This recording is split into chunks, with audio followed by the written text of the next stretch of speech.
Well, thank you everybody for joining us on another of the talks with another speaker that's going to be at Barbados SEO. So today we've got Isa Lavahun. I hope I pronounced that correctly. Yeah, that's right. Thank you for joining me, Isa. It's a pleasure having you here. For having me. Yeah. So I'm going to start from the beginning. Like, how did you get started in SEO? Well, yes, over about 100 years ago, I joined an agency. I'm actually from Brighton, and Brighton, as you know, is very has a big, massive SEO community. So I worked for an agency in Brighton, and it was actually at the time where SEO was becoming more of a comms tactic. So when I started, it was kind of, a lot more focused on the technical aspect and sort of, to some extent on page. But it was only that time where people were starting to realize that it wasn't just about kind of, black hat link building tactics or kind of doing advertorials, which is obviously now a big no-no, but we used to do that, back in the day. And it's sort of thinking about how comms, media relations, PR, working with influencers, all that kind of stuff, bringing that into the fold and how that sort of supports SEO. So I joined at that time. And yeah, basically started from scratch. I mean, I sort of studied marketing before, but it was my first time doing sort of SEO, knowing what SEO was all about. And I was there for like 4.5 years, and that's where I really learnt my craft. So I worked with, different types of clients, mainly sort of fashion, retail.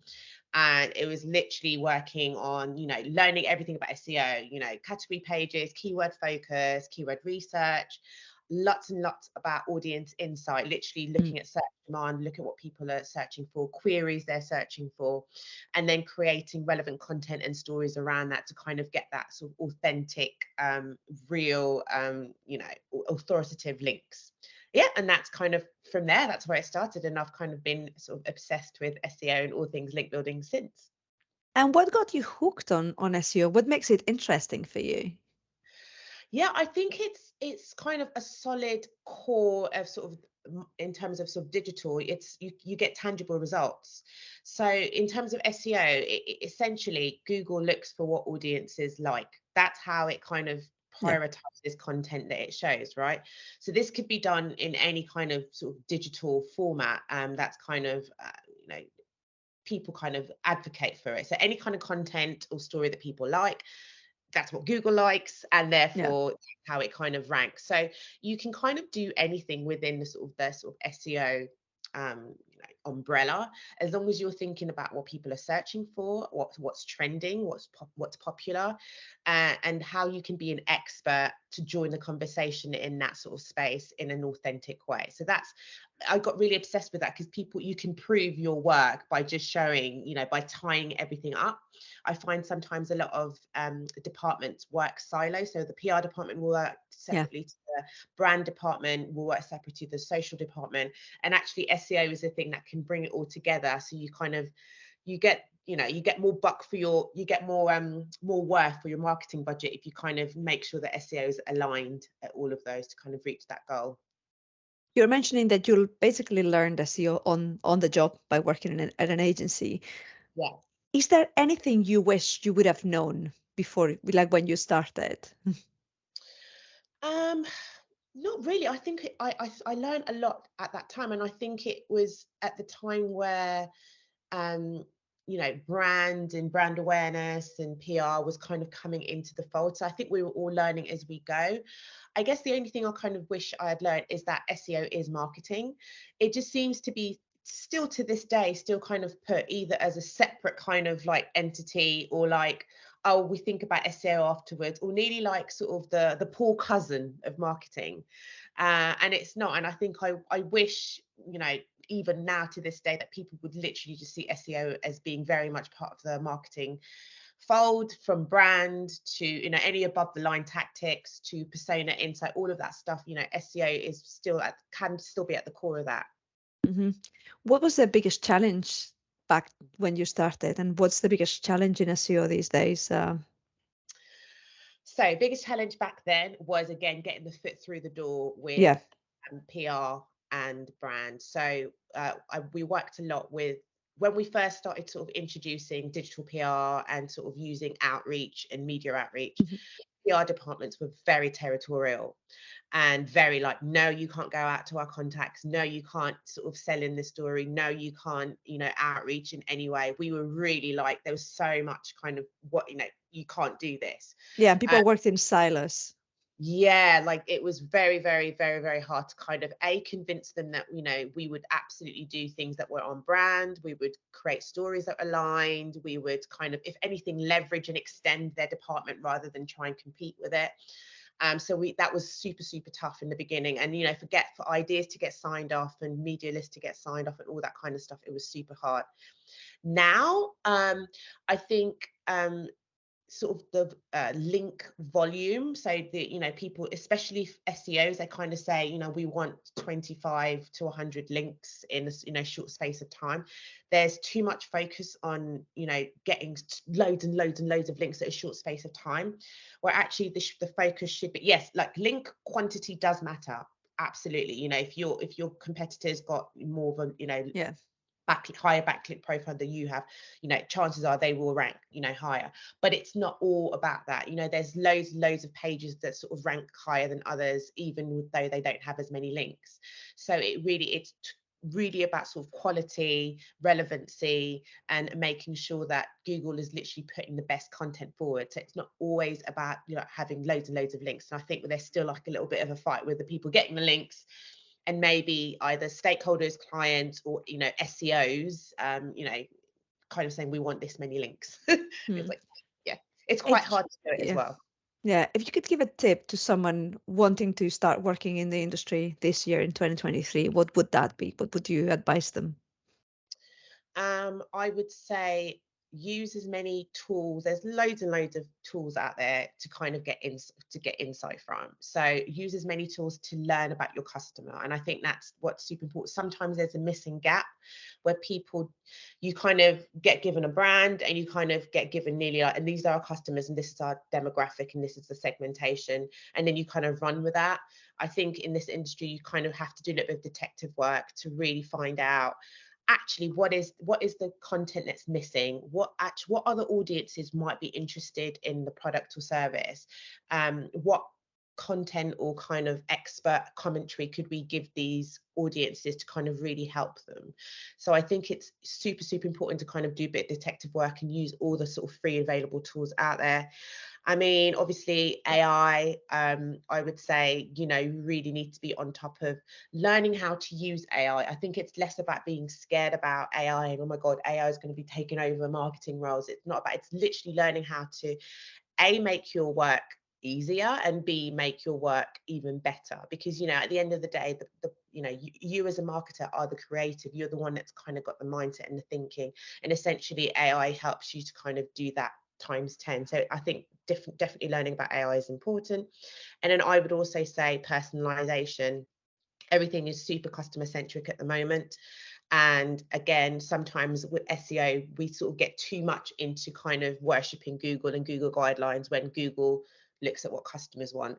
So instead of chasing Google and Google algorithms, I think it's important for us to actually think about customers and how they like to be served content, how they like to shop, their buyer behavior, what troubles they have that we could kind of solve for them in terms of like guides and content and all that kind of stuff. And yeah, just making sure there's an accessibility and diversity. So really making sure that the content we're sort of sending to customers is personalized. You were talking about tools at the beginning, like which are your go-to tools that you couldn't do your work without? Sure. So obviously any kind of keyword tools such as Ahrefs, SEMrush, Majestic, all of those kind of tools, super useful. Yes, a lot of them, you do have to pay for, but if you're kind of just starting out with small business, there are freemium. So there's little kind of ones that you could use that you can get a little bit of insight from. Answer the Public, I think, is a really good one as well, because it sort of separates the kind of key themes and topics about what people are searching for. And sometimes people, when SEOs create content, I think sometimes we hone down too much on keyword volume. Yeah. And actually what's kind of useful is thinking about keywords that are kind of emerging and starting to trend. So you're ahead of the curve and you're writing and creating content around that before it kind of goes up. So you're kind of getting ahead of the game. And I would say exploding topics is another one that I love. I mean, all the talks and everything that I do, I always put exploding topics forward, because again, it's another one that looks at emerging trends and see how much it's grown, you know, month on month, you know, bi-monthly, every 6 months, annually. So you can really dig into sort of key themes and topics in your area that you can kind of join in the conversation and create content about around as well. That's really cool. You were also mentioning like AI. How do you think it's going? Do you think it's going to change the industry? Yes, I mean, I do think it's going to change the industry. I think we'd be burying our heads in the sand if we kind of thought it wasn't going to change the industry. I think the only thing with that is, in terms of, like, say, a chat GPT, for instance, I think we have to be very careful about mass producing content, because as well as we're going to have this, you know, AI tool that's going to mass produce content, Google's going to get smart and it's going to also create any kind of algorithmic tool that kind of spots AI. Yeah. So it's not just about kind of using it and what's offered to you. It's about using it in a smart way that makes your content unique, special, relevant, credible, authoritative.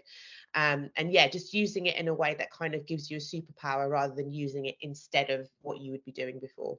hmm Which are, in your opinion, the best and the worst things of the SEO industry? Best things, it's forever changing. You literally, every day, every time you read a new kind of news story, there's like things that are changing all the time in terms of what's happening. In terms of the like ranking factors, we may guess and we may have an idea and we may do case studies, but Google is never going to tell SEOs like what the ranking factor, because obviously if they did, Yeah. we would all be trying to cheat the system. So I suppose in some ways that keeps things challenging, but exciting at the same time. It keeps you on your toes. So I think that's, you're always doing something different, especially in my kind of sort of specialism when it comes to content creation and outreach. You're always having to think of your feet and think of a new way kind of, I suppose, coming out as a VIP and looking and differentiating yourself from others, so kind of Google can kind of spot you essentially. Worst things, I still think there's some old school SEO kind of hacks that are still around, that I don't, there's still some black hat sort of link building kind of tactics that are still being used. I think, again, what I've said before, the whole focus on link volume than just, link quality. And I'd also say, where I was talking before about how PRs don't kind of understand that SEO is kind of could be an extension of what they do to make what they do better. I also think sometimes there's some in the SEO department that are actually quite small-minded and don't understand brand and don't understand, okay, you can't put this kind of content out because it's got nothing to do with the brand. It's got no relevancy. Yes, it might get you links, but actually it doesn't align with the buyer journey or the user or the brand's point of view or kind of USP. So I think that the two departments sometimes don't work well together and actually could work together a lot closer. Even after so many years, it's still not working as closely as it could. As a woman in SEO, like, has, the visibility of women in the industry, there's like more presence. Have you noticed like changes in the last few years? Yes, absolutely. I mean, there's still work to do. Absolutely, of course. I would say in my kind of specialism, which is kind of content and outreach, there are more women.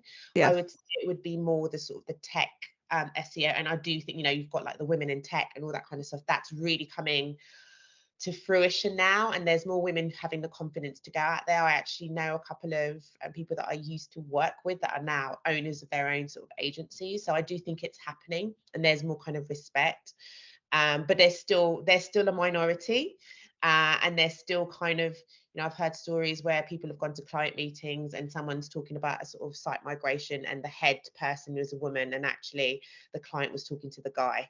So, that still happens. So I think there's work to be done, but I think it's gone leaps and bounds over definitely from when I started, for sure.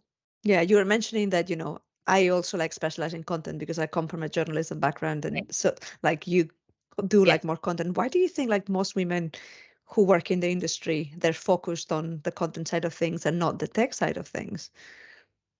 I mean, I wouldn't want to assume, but I would guess that content and outreach is maybe a bit more creative, maybe a bit more right brain. And I think maybe, generally kind of, it seems that, sometimes women can have that more creative, intuitive sort of output. Mhm. And I would say PR in general, because that's obviously, that's all the tactical Yeah. link, but it is more heavily, a female dominated industry, which again needs to change. I think, it should swap. You should have guys in PR and women in kind of tech and stuff. It should swap around. But I would say that was probably why women are more sort of PR, sort of content, social kind of industries. When they move into SEO, like you've transitioned into Mhm. SEO. I would assume people who come from a PR content background transitioning into SEO would come more from a female heavy kind of industry. Mhm. Um, you've been in the industry for a while and you work with a lot of clients and you have like a great wealth of experience. You presented at Brighton SEO not so long ago. What would Yes. you say is your proudest industry achievement? I would say, honestly, it would be kind of working with a startup. One of my roles, I was at a startup for like 18 months, and it was like a beauty client, a beauty brand, sorry. And when I sort of interviewed with the founder, he had a similar business model, but there was no idea about beauty. And I've got huge beauty experience in sort of the SEO field. So when, we talked, when I came on board, it was concept essentially. And I kind of helped build the brand from, building the website from scratch, getting the, categories and all that kind of stuff, working with a content team to sort of create all the pages, launching the product into beta, hiring the right kind of talent to kind of support the launch of it, and driving, I think in the first 12 months, I think we kind of generated like nearly 800 links through the website. Amazing. I think that was, yeah, one of my sort of proudest kind of, seeing something go from nothing into something, I think is one of the things I love doing. So I do tend to work a lot with either startups or small businesses, or a department that's just starting to bring SEO into the fold and then that needs to kind of grow it wider. So yeah, I love kind of seeing something go scale up basically. Mhm. Without like giving away anything, your talk at Barbados SEO is going to have to do with the emergence of TikTok and how that may be a threat or not to Google. Yes. Can you, like, without spoiling it for anyone, just like, can you sort of like let people know what is it going to be about? Well, I mean, the only thing I would say as an example is I went traveling last year and I went to Bali for like a few weeks. I kind of, worked out there for a little while, and I only used TikTok for my research. So I'd use Google a little bit, but every time I would use Google, I'd find the content was either dated or branded or sponsored, all that kind of stuff. So in terms of trust, I was always like a little bit unsure, but I would then go to TikTok, best bars, best restaurants, best beaches, and all that user generated content isn't just showing me, it isn't just giving me a guide, it's showing me. So I can actually see what people can order, where it's situated, how to get there. And it's created by people who've actually gone out there and used it. And it's getting millions and millions of views. So that in itself just gives you an insight of how search behavior is changing. And how people want to get information very quickly, real time, live, and relevant. So I think in that context alone, that kind of gives you an idea of why Google needs to kind of really keep an eye on social platforms like TikTok. And I feel like there's going to be a similar TikTok competitor coming into in the market quite soon. So Google needs to watch itself, which is basically what I'm doing my talk on. Not that I don't think Google's ever going to go away anytime soon, but I do think it's never really incorporated social per Yeah, se as part of their kind of ranking factor. And I suspect that it's probably not that easy to do. I yeah, think that's probably why it hasn't been done before. But I think now, if something has got 100 million views on TikTok, Google needs to pay attention to that, and yes. Google needs to find an automated way to incorporate that as a ranking factor. So yeah, lots more to talk about, Yeah, obviously, but it should be searchable because yeah, I heard this sort of like talk with Instagram, for example, because a lot of people use Instagram for searching and inspiration in the same way that you mentioned that you were using like TikTok, and whatever you put on Instagram, it's not really indexed. yeah, It's not easy to find. yes. It's not appearing on Google, and then again, a lot of people have like huge audiences there. Definitely. I mean, there's starting to be stuff on TikTok kind of shown on in search results. They're starting to do it. I mean, obviously, Barbados SEO is a little while away, so there might be some changes by the time my talk comes around. But I mean, I would have thought there'd be someone at Google definitely kind of heading up this department and scratching their brain to think about how they can incorporate it, and they need to do it really soon. I think absolutely.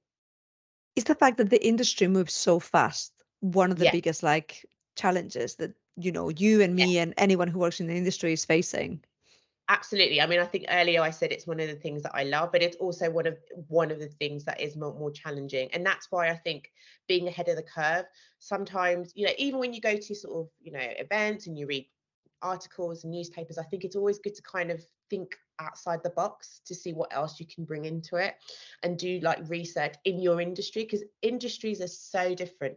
If you have someone in fashion versus someone in B2B finance, Yeah, or healthcare. or healthcare, it's going to be very, very different in terms of how they are seen as an authority by Google. So I think it's really being ahead of the curve and doing your own research, watching like loads of YouTube videos, like keep signing up to newsletters, all that kind of stuff. Super important because things change every single day. Yeah. So it's good to getting, keep ahead of the curve. Yeah. One of the questions I wanted to like ask, like to sort of wrap this chat up is, what are you most excited about Barbados SEO, about like coming to present? Well, I think it's I've never covered a topic like this before. That's so one of the exciting things actually is to cover my topic, which is like super exciting. And yeah, I didn't even realize that there's like a small local SEO community in Barbados. So I think it's really nice for me to kind of get an idea of what that's like and how people work, and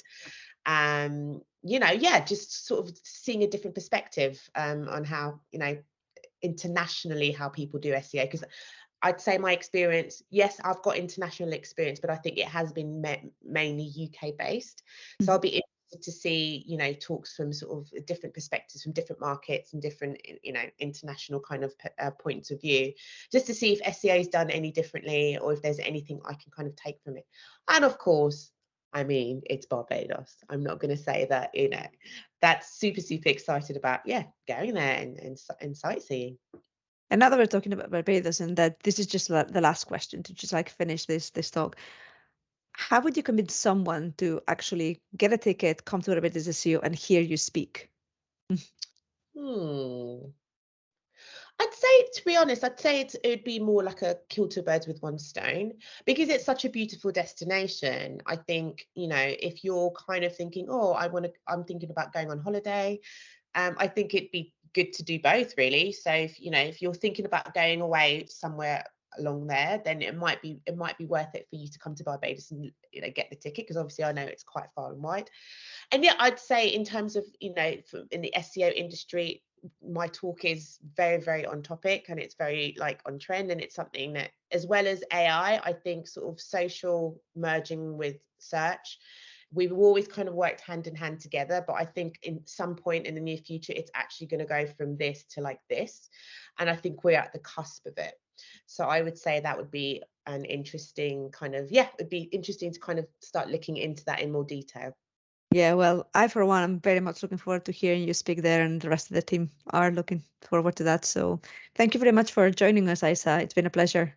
Thanks for having me.